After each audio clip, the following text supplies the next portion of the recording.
You see, the sheep in the story is a sheep with many faces. The Pharisees should have looked at the sheep, and when they looked at the sheep, when they looked at the face of the sheep, they should have seen what they see when they look in the mirror.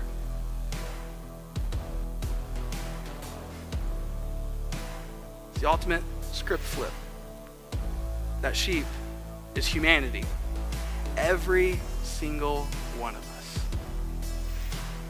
That sheep is the person who has been hurt by the people who they thought were in the righteous sheepfold, right? Like the churchgoers. They thought they were people who followed God, and they were hurt by him. And then they decided, you know what, I'm going to associate that person with God. And so since that person hurt me, I'm going to go away from God, because clearly God's not at work in them. And they read their Bible, they do all this stuff, they say all the right things, and then when I get around them, they're just vicious.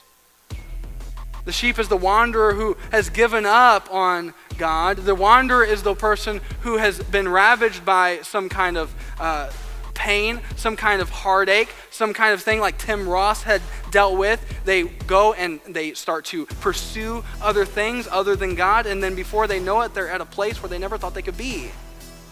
That's what the sheep does.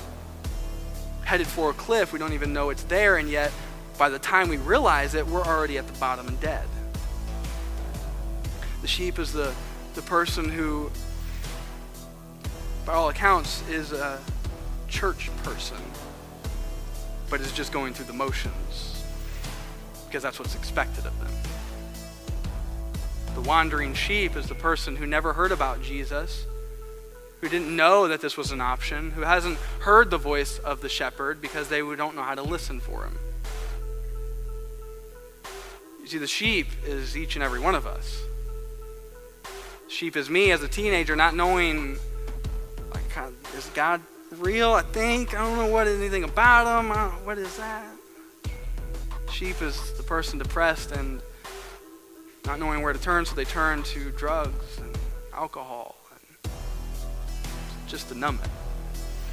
See, the sheep is every single one of us. The sheep is the person who thinks they got it all figured out, thinks that they've got life worked out without God. It doesn't matter if a wandering sheep, is confident and happy or depressed and humble. Still a wandering sheep.